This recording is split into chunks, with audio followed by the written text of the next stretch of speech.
ছোটোবেলায় আমরা ডিমের খোসায় রান্না করতাম, তাই বাচ্চাদের সাথে শেয়ার করছি। এগুলো ওরা আবদার ধরলো, তাই আমি রান্না করে ওদেরকে দেখাইলাম। আমি এখানে কিছু চিংড়ি মাছ নিছি, আলু নিছি, সব কিছু নিলাম।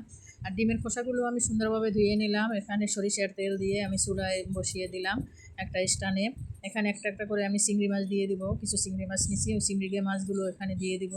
দেওয়ার পরে আমি সবগুলো এর ভিতরে যতটা মশলা মাখাইছি সবগুলো আমি একে একে সবটায় ভরে দিয়ে দিব। আসলে এরকম দিনগুলো আসলে চলে গেছে, এখন আর আসে না। বাচ্চারাও এই দিনগুলো এখন আর খুঁজে পায় না, আর এরকম ওরাও দেখে না কোনো সময়। তাই বাচ্চাদের সাথে একটু শেয়ার করলাম।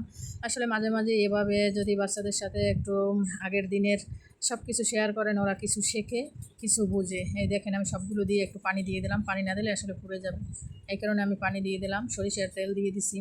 আর এখন সব পানি দিয়ে তারপর আমি চুলা জ্বালিয়ে দিব। জ্বালানোর পরে 10-15 মিনিট পরে হয়ে যাবে। আসলে বাচ্চাদের সাথে আমি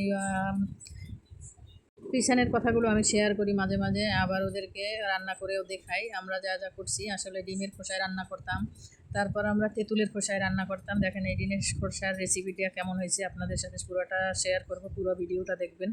আসলে এই দিনগুলোর কথা বলার নয়, আর এই দিনগুলো বলতেও পারবো না। আর এখনকার ছেলেমেয়েরা আসলে এগুলো করবেও না, আর এত ত্যাগ তো ওরা সইবেও না। আমরা তো চুলায় লাকড়ির চুলায় করতাম, এখন তো আর গ্যাসের চুলা। তারপরও বাচ্চাদের কাছে এইগুলো দেখবেন, এই উৎসাহটা ওদের কাছে নাই। আমাদের কাছে যেই উৎসাহটা ছিল, আমরা কত রান্না করতাম ছোটোবেলা, কত বনে যেয়ে রান্না করতাম, এভাবে নতুন নতুন এক এক জিনিসই রান্না করতাম। আসলে এই জিনিসটা এখন আর বাচ্চারা দেখেও না, আর এই জিনিসটা ওরা বোঝেও না। ওরা বেশিরভাগ বোঝে মোবাইল আর পড়ালেখা, এর চাইতে আর বেশি কিছু বোঝে না। তাই আসলে মাঝে মাঝে এগুলো ওদের সামনে দেখানো ভালো, ওদের কিছু উৎসাহ হয়, আর মন মানসিকতাটাও ভালো থাকে। তাই আমি মাঝে মাঝে এরকম করে থাকি। দেখেন কেমন সুন্দর। আরও একটা ভিডিও আমার এই ডিমের খোসার রান্নার দেওয়া আছে, প্রথম যে সময় আমি ভিডিও করছি ওই সময় একটা ছোট দেওয়া আছে, আর আজকে আবার একটা দিলাম।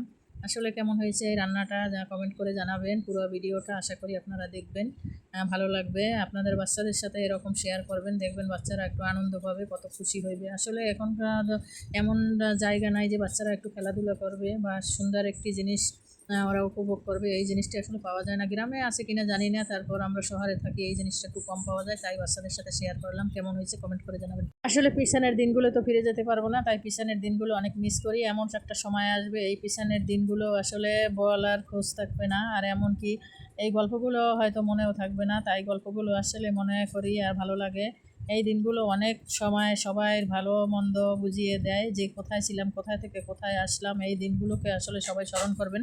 এই দিনগুলো আমাদের একটা জীবনের গল্প, এই জীবনের গল্প কখনো ভোলা যায় না। এই দিনগুলো আমরা সব সময় স্মরণ করবো। আলহামদুলিল্লাহ, সবাই ভালো থাকবেন, ভালো রাখবেন।